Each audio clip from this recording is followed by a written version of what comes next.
Hello students, मेरा नाम अखिलेश मिश्रा है और चैनल है ब्रजवासी Akhilesh Mishra.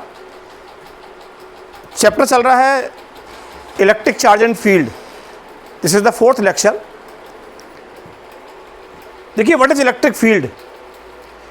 The region around the charge or group of charges. Region around the charge or group of charges in which any other charge experiences a force, it is called electric field. आपने class 11 में पढ़ा है gravitational field. The region around the mass or group of masses in which any other mass experiences a force is called gravitational field. यहां हम discuss कर रहे हैं electric field. तो suppose this is electric field and we have to define the field at point P. To define the electric field at any point, there are two quantities. One is called electric field intensity, represented by vector E, and other is called electric potential, represented by capital V.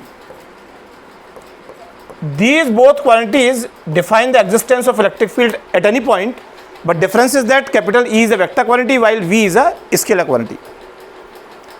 आप ये next chapter में पढ़ेंगे electric potential. यहाँ हम discuss करेंगे electric field. आपको किसी भी पॉइंट पर इलेक्ट्रिक फील्ड डिफाइन करना है, put a test charge at that point. Test charge means very small charge. Very small charge आपने इसलिए लिया है बिकॉज इसका अपना जो फील्ड होगा वो नेग्लिजिबल होगा। तो if you want to define the electric field at any point, you have to put a very small charge which is called test charge at that point, and the force experienced by this test charge upon charge is called electric field intensity at that point. या force experienced by unit positive test charge at any point is called electric field intensity at that point.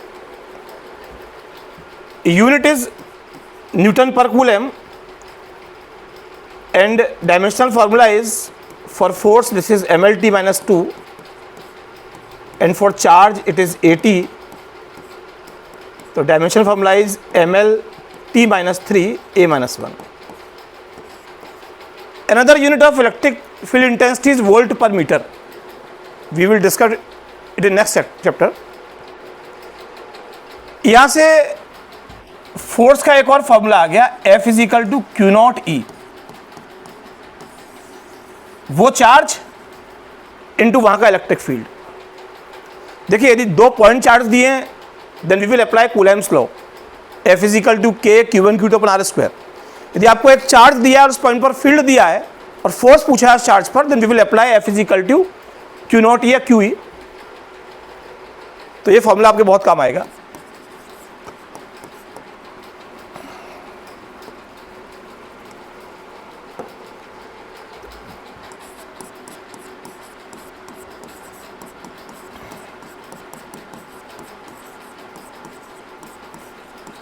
Electric field intensity due to a point charge.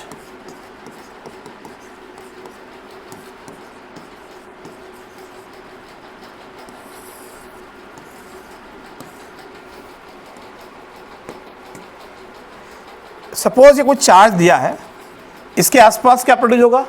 Electric field. We have to calculate the electric field due to this charge at point P at a distance small r। आपको इस charge की वजह से यहाँ field find करना है, यहाँ find करना है, कहीं भी फाइंड करना है। तो मैंने अभी बताया आपको किसी पॉइंट पर फील्ड को डिफाइन करना होता है, then we have to put a test charge at that point. आपने इस पॉइंट पर फील्ड निकालना, आपने टेस्ट चार्ज प्लेस कर दिया और उस टेस्ट चार्ज पर जितना फोर्स लगेगा और चार्ज का ratio is called electric field intensity at that point. The force on this charge due to this charge will be repulsive. Direction of force and direction of electric field will be same. तो आपने test charge रख दिया, इस test charge पर force कितना लगेगा? F is equal to 1/4 pi epsilon not Q not upon R square. Now the electric field at point P will be E is equal to F upon Q not या E is equal to F is 1/4 pi epsilon not Q not upon are square upon Q not से Q not cancel हो गया.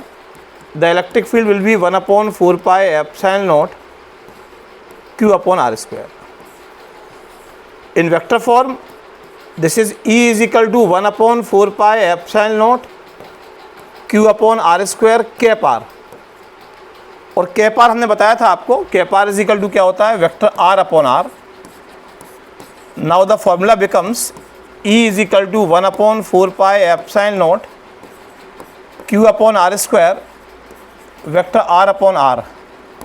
That is E is equal to 1 upon 4 pi epsilon not Q upon R cube vector R. यहाँ से आप एक चीज़ और देख रहे हैं इस फॉर्मूले से, E is equal to 1 upon 4 pi epsilon not Q upon are square. E r square is equal to 1 upon 4 pi epsilon not q which is constant. R change होगा, electric field constant, electric field change होगा. तो जहां भी दो quantities का product constant है, x raise to the power m y raise to the power n is equal to constant, और इनकी पावर नेगेटिव ना हो, तो ग्राफ की शेप कैसे आती है x और y में, रेक्टेंगुलर हाइपरबोला. तो यहाँ E और R में ग्राफ ड्रॉ करते हैं. This is R, this is E. जितनी पावर ज़्यादा होगी उतना ज़्यादा स्टीपर होगा. यहाँ R होता तो कम स्टीपर होता, कम गहरा होता. तो this is the graph between E and R. तो लेक्चर कंप्लीट होता है आपका. नेक्स्ट लेक्चर में हम इलेक्ट्रिक फील्ड लाइंस और इलेक्ट्रिक डाइपोल डिस्कस करेंगे.